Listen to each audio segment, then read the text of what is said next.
أعوذ بالله من الشيطان الرجيم بسم الله الرحمن الرحیم یوم ترجف الراجفہ، جس دن زلزلے کا جھٹکا زمین اور اس کی ہر چیز کو تہہ بالا کر دے گا۔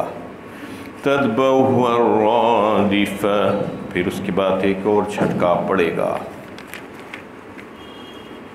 یہ سورہ نازعات کی 6 اور 7 آیتیں ہیں۔ اس میں اللہ تعالیٰ قیامت کے واقع ہونے کے وقت کیا حالات پیش آئیں گے اس کا تذکرہ فرما رہے ہیں کہ پہلا جھٹکا جب لگے گا قیامت کا تو اس وقت دنیا کی ہر چیز برباد ہو جائے گی، تباہ ہو جائے گی، تاراج ہو جائے گی۔ اس کے بعد جب دوسرا جھٹکا لگے گا، دوسرا سور جب پھونکا جائے گا تو اس وقت زمین سے سارے مردے زندہ ہو کر کھڑے ہو جائیں گے۔ اس کی کیفیت کو سورہ زمر میں بتایا گیا، فَإِذَا نُفِخَ فِي الصُّورِ وَنُفِخَ فِي الصُّورِ فَصَعِقَ مَنْ فِي السَّمَاوَاتِ وَمَنْ فِي الْأَرْضِ إِلَّا مَنْ شَاءَ اللَّهُ ثُمَّ نُفِخَ فِيهِ أُخْرَى فَإِذَا هُمْ قِيَامٌ يَنْظُرُونَ۔ فرمایا پہلا سور جب پھونکا جائے گا تو سب کے سب بے ہوش ہو جائیں گے یا مر جائیں گے، الا من شاء اللہ، لیکن اللہ تعالیٰ جسے چاہیں۔ پھر دوسرا سور جب پھونکا جائے گا تو سب کے سب اٹھ کر کھڑے ہو جائیں گے، فَإِذَا هُمْ قِيَامٌ يَنْظُرُونَ، اور دیکھنے لگیں گے۔ یہ کیفیت ہوگی اس وقت کی، قُلُوبٌ يَوْمَئِذٍ وَاجِفَةٌ، اس دن لوگوں کے دل سخت مضطرب ہوں گے، ابصارها خاشیہ، ان کی نگاہیں ٹھٹری ہوئی ہوں گی۔ یہ کیفیت ہوگی ان لوگوں کی جو کفار ہوں گے، فجار ہوں گے، اور جو منافقین ہوں گے، ان کے اوپر ہول طاری ہوگا قیامت کا، لیکن جو مومن اور صالح بندے ہوں گے وہ اس سے محفوظ ہی رہیں گے۔ لا يحزنهم الفزع الأكبر وتتلقاهم الملائكة هذا يومكم الذي كنتم توعدون۔ سورہ انبیاء 17 پارے میں اللہ تعالیٰ نے اس کا تذکرہ فرمایا حضرات کا کہ ان کو اس دن کی جو بڑی گھبراہٹ ہے اس سے کوئی نقصان نہیں ہوگا، کوئی پریشانی نہیں ہوگی، اور فرشتے ان کو ہاتھوں ہاتھ لیں گے اور کہیں گے کہ یہ وہی دن ہے جس کا تم سے وعدہ کیا جاتا ہے، گھبرانے کی ضرورت نہیں ہے۔ اور جو دوسرے قسم کے جو لوگ ہوں گے، کفار اور فجار، ان کے دل مارے خوف کے پھٹے جا رہے ہوں گے اور نگاہیں نیچے جھکی ہوئی ہوں گی۔ یقولون انا لمردودون فی الحافرہ، قیامت کے وقوع پذیر ہونے والے احوال سن کر منکران آخرت تعجب سے پوچھتے تھے کیا ہم مرنے کے بعد پہلی حالت پر دوبارہ اپنے جسموں کے ساتھ پلٹا کر واپس لائے جائیں گے؟ اذا كنا عظاما نخرة، کیا ہم جب کھوکھلی اور بوسیدہ ہڈیاں بن چکے ہوں گے؟ شک و شبہ کرتے تھے منکران قیامت جو تھے، وہ قیامت کی کہنے پر کہ قیامت آئے گی اور دوبارہ زندہ ہو کر اٹھائے جائیں گے، یہ سن کر پوچھتے تھے کہ آخر یہ کیسے ہوگا، یہ کیسے ممکن ہے؟ اور اگر ایسا ہوگا کہ ہم دوبارہ مرنے کے بعد پھر سے زندہ ہو کر دنیا میں آئیں تو یہ تو ہمارے لیے بڑی خرابی والی بات ہے، اور مذاق اڑاتے تھے اور یہ کہتے تھے کہ یہ تو بہت بڑا کام ہے، یہ ممکن نہیں ہے۔ اللہ تعالیٰ فرما رہے ہیں کہ یہ کوئی بڑا کام نہیں ہے اللہ تعالیٰ کے لیے، یہ بہت آسان ہے۔ بالکل ایک جھڑکی ہوگی، ایک جھڑکی جیسی ہوتی ہے، ایک ڈانٹ پلانا جسے کہتے ہیں، بس اس کے ساتھ ہی تمہارے بکھرے ہوئے اجزاء جو ساری دنیا میں بکھرے ہوئے ہیں وہ ایک جمع ہو جائیں گے ایک جگہ، اور پھر تم اٹھ کر کھڑے ہو جاؤ گے اسی زمین کی پیٹھ پر، اور تم کچھ دوسری دنیا میں ہوگے اس وقت آنکھ کھولو گے تو بس اتنا ہی ہوگا تمہارے لیے، اس سے زیادہ نہیں ہوگا۔ یہ جو جھٹلا رہے تھے قیامت اور آخرت کو، جو رسول اللہ صلی اللہ علیہ وسلم کی تکذیب کر رہے تھے اور آپ کے ساتھ باتیں بنا رہے تھے اور آپ کی بات کو نہیں ماننا چاہ رہے تھے، چال بازیاں کر رہے تھے آپ صلی اللہ علیہ وسلم کے ساتھ، تو اس کے لیے اللہ تعالیٰ نے حضرت موسیٰ علیہ السلام اور فرعون کا واقعہ کو اجمالاً اس میں بیان کر دیا اور بتایا کہ دیکھو وہ لوگوں نے بھی ایسا ہی کیا تھا، تو تم بھی اگر ایسا کرو گے اپنے نبی اور رسول کی مخالفت کرو گے اور اللہ تعالیٰ سے جو ہے مخالفت مول لو گے، ان کی بات کو نہیں مانو گے، تو تمہارا انجام بھی ایسا ہی ہوگا جیسا کہ فرعون اور اس کی قوم کا ہوا تھا۔ قالوا تلک اذا کرۃ خاسرہ، وہ آپس میں اپنے ساتھیوں سے مذاقاً کہنے لگے اگر ایسا ہوا تو واپسی بڑے ہی گھاٹے اور نقصان کی ہوگی۔ فَإِنَّمَا هِيَ زَجْرَةٌ وَاحِدَةٌ، پھر وہ ایک ہی کڑاکے کی آواز ہوگی۔ فَإِذَا هُمْ بِالسَّاهِرَةِ، جس کے نتیجے میں اسی وقت وہ سب جن و انس میدان حشر میں موجود ہو جائیں گے۔ هَلْ أَتَاكَ حَدِيثُ مُوسَىٰ، اے نبی صلی اللہ علیہ وسلم، کیا آپ کو موسیٰ علیہ السلام کی واقعے کی خبر پہنچی ہے؟ اِذْ نَادَاهُ رَبُّهُ بِالْوَادِ الْمُقَدَّسِ طُوًى، جبکہ ان کے پروردگار نے انہیں مقدس وادی طوا میں پکارا تھا۔ اذهب إلى فرعون إنه طغى، انہیں حکم دیا گیا کہ فرعون کے پاس جائیں کہ وہ جبار و سرکش ہو گیا ہے۔ اس میں اللہ تعالیٰ موسیٰ علیہ السلام کے سے جو ہم کلام ہوئے تھے وادی مقدس طوا میں، اس کا تذکرہ فرما رہے ہیں۔ جو اللہ تعالیٰ اور موسیٰ علیہ السلام کے درمیان جو بات چیت ہوئی تھی، اس میں اللہ نے موسیٰ علیہ السلام سے کہا تھا کہ تم فرعون کے پاس جاؤ، وہ سرکش ہو گیا ہے، وہ حد بندگی سے تجاوز کر کے اپنے خالق سے مقابلہ کرنے پر اتر آیا ہے اور خلق خدا کو گروہ میں بانٹ دیا ہے اور ان کے اوپر ظلم و ستم کر رہا ہے اور ان کو بیوقوف بنا دیا ہے، ان کو غلام بنا کر رکھا ہے، ان کو طبقوں میں بانٹ دیا ہے۔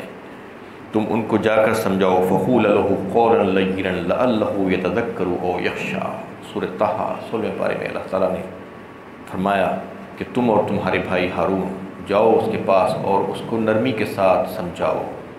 فَقُولَ لَهُ قَوْلًا لَيِّنًا لَعَلَّهُ يَتَذَكَّرُ أَوْ يَخْشَىٰ، تاکہ وہ نصیحت حاصل کرے اور وہ ڈر جائے۔ یعنی اس فرعون کو بھی جو اتنا جبار اور سرکش ہے، اللہ تعالیٰ حضرت موسیٰ سے فرما رہے ہیں کہ جا کر ان کو نرمی کے ساتھ سمجھاؤ۔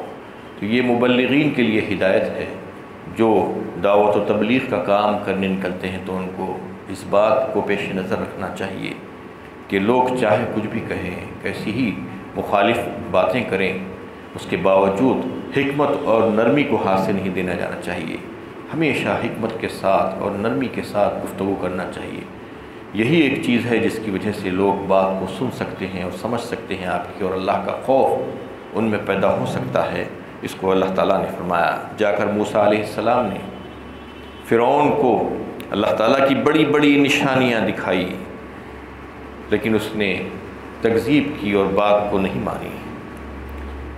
موسیٰ علیہ السلام کو اللہ تعالیٰ نے فرعون کے پاس اس لیے نہیں بھیجا تھا کہ وہ جا کر صرف قوم بنی اسرائیل کو وہاں سے رہا کروا کے لا لے، بلکہ ان کی بعثت کا سب سے پہلا مقصد یہ تھا کہ فرعون اور اس کی قوم والوں کے پاس جا کر اس کو راہ راست کی ہدایت اور جو ہے رہنمائی کی طرف اس کو لے کر آئے، اس کو سمجھائیں بات، تاکہ وہ بات کو سمجھے اور ہدایت کی طرف آ جائے، اور نہ مانی تو پھر اس قوم کو جس نے اس کو غلام بنا کر رکھا ہے اس کو مصر سے نکال کر واپس لے آئیں۔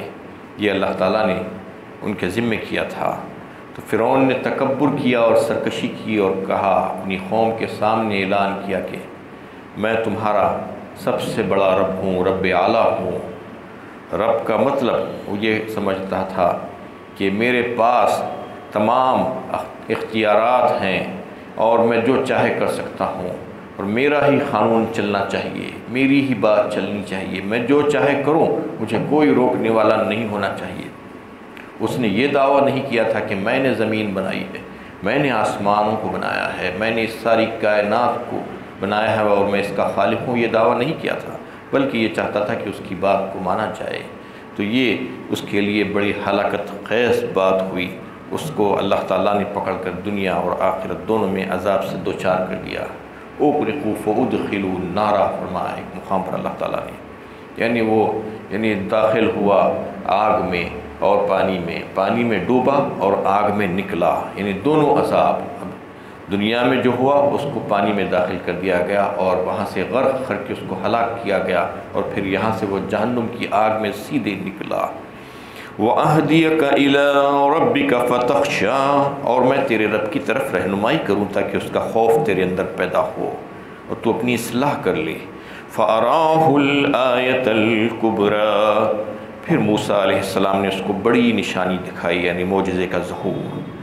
فَكَذَّبَ وَعَصَىٰ، بس اس نے حضرت موسیٰ علیہ السلام کو جھٹلایا اور دعوت حق کو نہ مانا۔ ثُمَّ أَدْبَرَ يَسْعَىٰ، پھر موسیٰ علیہ السلام کے خلاف چال بازیاں کرنے کے لیے پلٹا۔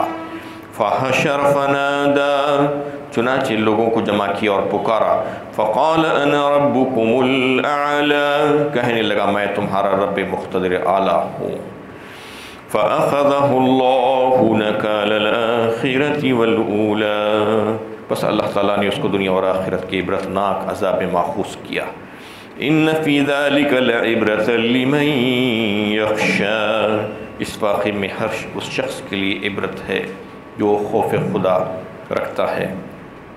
أَأَنتُمْ أَشَدُّ خَلْقًا أَمِ السَّمَاءُ بَنَاهَا، کیا تم کو پیدا کرنا زیادہ سخت اور مشکل کام ہے یا آسمان کو اللہ نے اس کو بنایا؟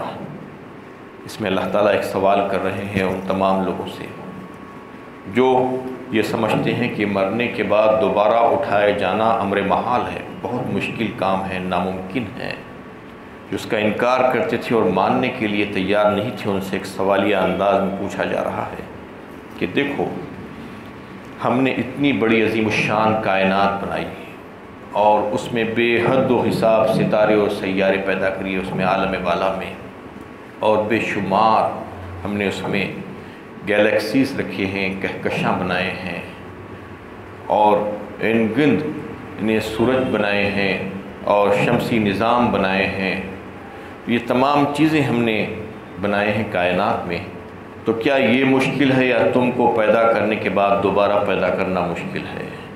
اللہ تعالیٰ کے لیے بہت آسان ہے تمہاری پیدا کر کے تمہاری موت کے بعد دوبارہ تم کو پیدا کرنا، کیونکہ اللہ تعالیٰ اتنی بڑی کائنات جب بنا دیے ہیں، عظیم الشان کائنات جس کا تم اندازہ نہیں کر سکتے کہ کتنے ستارے اور سیارے اور کتنی کہکشاں اور کتنی گیلیکسیز اللہ تعالیٰ نے اس میں بنا کر رکھ دیے ہیں۔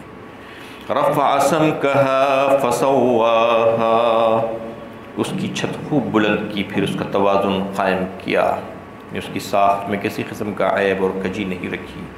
وَأَغْطَشَ لَيْلَهَا وَأَخْرَجَ ضُحَاهَا، اور اسی سے رات کا پردہ ڈال دیا اور اسی سے دن نکالا۔ وَالْأَرْضَ بَعْدَ ذَلِكَ دَهَاهَا، اور اس کے بعد زمین کو اسی نے بچھایا۔ اس میں اللہ تعالیٰ آسمان اور زمین کی تخلیق کے تعلق سے بیان فرما رہے ہیں کہ اسی نے آسمان کی چھت کو خوب بلند کیا، خوب مضبوط کیا اور اس کو درست کیا۔ وَأَغْطَشَ لَيْلَهَا وَأَخْرَجَ ضُحَاهَا، اور پھر اس پر رات کا پردہ ڈالا، یعنی سورج کے غروب ہونے کے بعد اس پر ایک ایسی چادر کھینچ دی کہ اندھیرا چھا گیا، اور پھر دن کو روشن کر دیا۔ وَأَخْرَجَ ضُحَاهَا، یہ سب کام اللہ تعالیٰ نے کیے۔ وَالْأَرْضَ بَعْدَ ذَلِكَ دَهَاهَا، اور اس کے بعد زمین کو اسی نے بچھایا، یعنی زمین کو بچھانے کی بات یہاں پر جو آ رہی ہے کہ اس میں سورہ حامیم السجدہ 24ویں پارے میں بھی اللہ تعالیٰ نے فرمایا کہ زمین کو ہم نے، زمین و آسمان کو 6 دنوں میں پیدا کیا، اس میں سے 2 دن میں زمین پیدا کیا۔ خلق الارض فی یومین، فرمایا 2 دنوں میں ہم نے زمین کی تخلیق فرمائی۔ تو زمین کی تخلیق پہلے ہوئی، اس کے بعد پھر آسمانوں کی تخلیق ہوئی، پھر آخری 2 دنوں میں زمین کو اللہ تعالیٰ نے رہنے سہنے کے قابل بنایا۔ وَجَعَلَ فِيهَا رَوَاسِيَ مِن فَوْقِهَا وَبَارَكَ فِيهَا وَقَدَّرَ فِيهَا أَقْوَاتَهَا فِي 4 أَيَّامٍ سَوَاءً لِلسَّائِلِينَ۔ سورہ حامیم سجدہ میں اللہ تعالیٰ نے اس کا تذکرہ فرمایا کہ پہلے زمین کی تخلیق فرمائی، پھر آسمان کی تخلیق 2 دنوں میں فرمائی، اس کے بعد زمین میں پہاڑ گاڑ دیے اور زمین میں پانی کے ذخائر رکھ دیے، اور ساری مخلوقات کہ رہنے سہنے کے لیے جو ضرورتیں اس کی تھی وہ تمام ضرورتوں کو اللہ تعالیٰ نے اس میں بنا کر رکھ دیا۔ اس کی غذاؤں کے اس کے خوراکوں کا مخزن بنایا، اور یہاں پر وہ ساری چیزیں اللہ تعالیٰ نے ان کی ضرورتوں کے مطابق رکھ دی۔ یہ کام اللہ تعالیٰ نے 4 دنوں میں کیا پورا۔ یہ فرمایا سورہ حامیم سجدہ میں، 2 دنوں میں تخلیق، اس کے بعد پھر 2 دنوں میں آسمانوں کی تخلیق، اس کے بعد پھر آخری 2 دنوں میں زمین پر جو اس کی ضروریات تھی انسانوں کو اور دیگر مخلوقات کو رہنے بسنے کے قابل بنانے کے خاطر وہ تمام چیزیں اللہ تعالیٰ نے اس میں رکھ دی اور پیدا فرما دی اپنے فضل و کرم سے اور بڑے حکیمانہ انداز میں۔ متاع لکم ولانعامکم، یہ سب کچھ سامان زیست تمہارے لیے اور تمہارے مویشیوں کے لیے ہے۔ اس میں اللہ تعالیٰ فرما رہے ہیں کہ یہ تمام چیزیں ہم نے جو بنائی ہے وہ سب کی سب تمہارے لیے اور تمہارے مویشیوں جانوروں کے لیے اور دیگر مخلوقات کے لیے ہم نے پیدا فرما دیے ہیں۔ اس میں حکیم کی کاریگری اور صنائی جو ہے نظر آتی ہے کہ یہ کوئی علل ٹپ نہیں بنا دیا گیا، بے مقصد نہیں ہے۔ یہ ساری کائنات کو اللہ تعالیٰ نے ایک اندازے سے بنایا ہے اور اس میں ساری چیزوں کو ایک مقصد اور معنی کے ساتھ بنایا ہے، اور اس میں جو بھی چیزیں اللہ تعالیٰ نے پیدا فرمائی ہے، زمین کو پیدا فرمایا، آسمان کو پیدا فرمایا، پھر اس کا زمین میں انسانوں اور دیگر مخلوقات کو رہنے بسنے کے لیے وہ ساری چیزیں مہیا فرمائی، پانی کے ذخائر اس میں رکھ دیے، اور غذاؤں کے اور نباتات کے ذریعے سے جو ہے انسان کی جو ضروریات کی تکمیل کے لیے، انسان کو زندہ رہنے کے لیے جو چیزوں کی ضرورت تھی وہ تمام چیزیں اس میں رکھ دیے۔ پہاڑوں کو گاڑ دیے، جمادات کو رکھ دیا، پتھروں کو قائم کر دیا۔ یہ تمام چیزیں اللہ تعالیٰ نے ایک اندازے کے مطابق قائم کی ہے۔ جو یہ سمجھتا ہے کہ یہ ایسے ہی اپنے آپ ہو گیا ہے، کوئی اسی نہیں بنایا ہے، تو یہ اس کی بے وقوفی ہے۔